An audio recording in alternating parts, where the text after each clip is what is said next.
Hi, it's Andy. Yes, I am pre-filming, so if you recognise this hair and this tired face, that's because I am pre-filming and I still feel like that. So yeah, today I am going to be showing you my April wrap-up. In April I read 8 books. 2 were either audiobook or Kindle, and the rest I have here. So I'm going to go through that with you. The first book I read, which also fulfilled the prompt for the Buzzwordathon, was The Emperor of the Evening Stars by Laura Thalassa. That is a novella that goes with the Bargainer series. I'd read all the Bargainer series the month before, so then decided to pick that up, and it was perfect for the Buzzwordathon, which was, I believe, space related words. So I thoroughly enjoyed that. It was nice to see a little bit more of Desmond's background and his perspective on things, and interesting to see how things started out with his father and how his mother got where she was, so I thoroughly enjoyed that. The next book I read was a reread because I kept thinking about it and just really wanted to reread it, and it's a really quick book, and that is The Yellow Wallpaper by Charlotte Perkins Gilman. I'm so sorry if you can hear him, it's just little nails clack clack clacking around.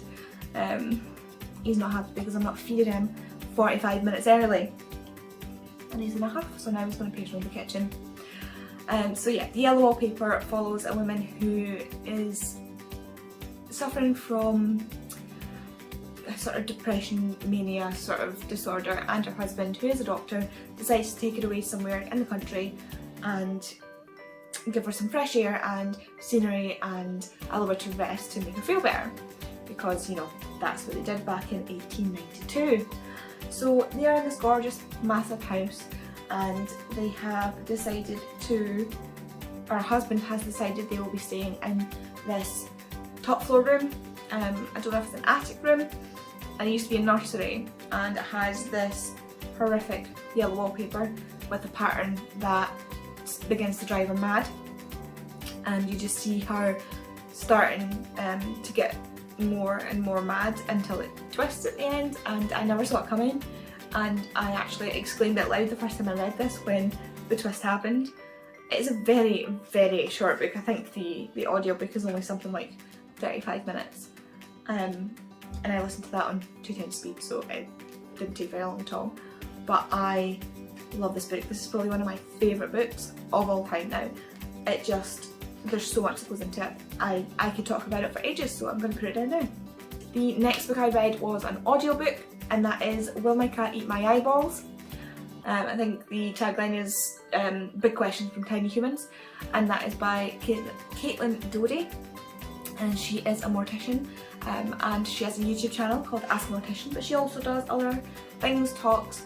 She has a few books, and she asked for questions from children about death, and she answered them as honestly as she could. So this is a collection of questions from children and her answers to them, and it was absolutely fantastic and hilarious because kids ask the weirdest questions. Absolutely the weirdest questions. Next up is basically just the continuation of me reading Patricia Cornwell. So I read All That Remains, which is about couples who start turning up in remote woods, and they're always found partially decomposed, so All That Remains. Cruel and Unusual, which is about a convicted murderer who's pronounced dead in the electric chair, but there was strange things around his death, and then there is a murder which follows his exact MO, so then they wonder, is this man really the criminal that they think did the murders? Is this someone who's been switched out? And did he suffer through the electric chair? Next was The Body Farm.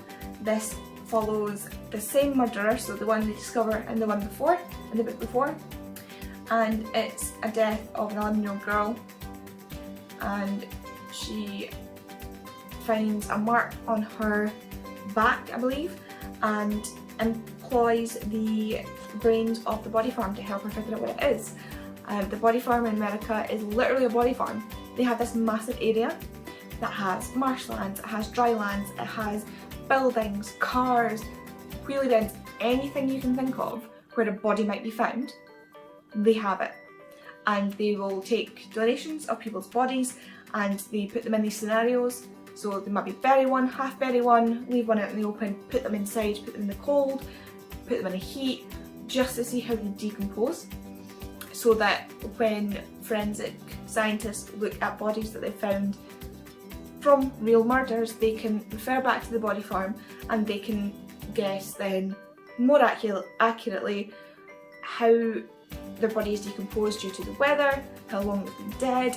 It's fascinating. I'm sure we have one in Scotland, but it is pigs and it is much, much smaller.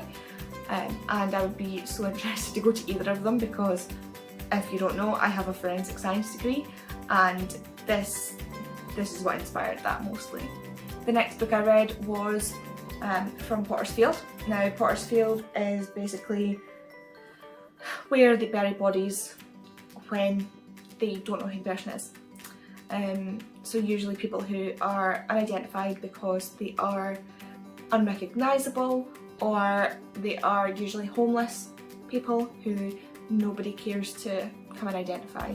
Sometimes people will refuse to claim a body and it will go into a Potter's Field because they can't afford to bury the body, which don't even get me started on that. But yeah, so this is about a woman who's found, and she's found reminiscent of the victims of the murderer from Cruel and Unusual, and it's very obvious that it's the same man that is doing this killing, and they know who he is by this point, so they know they're looking for him.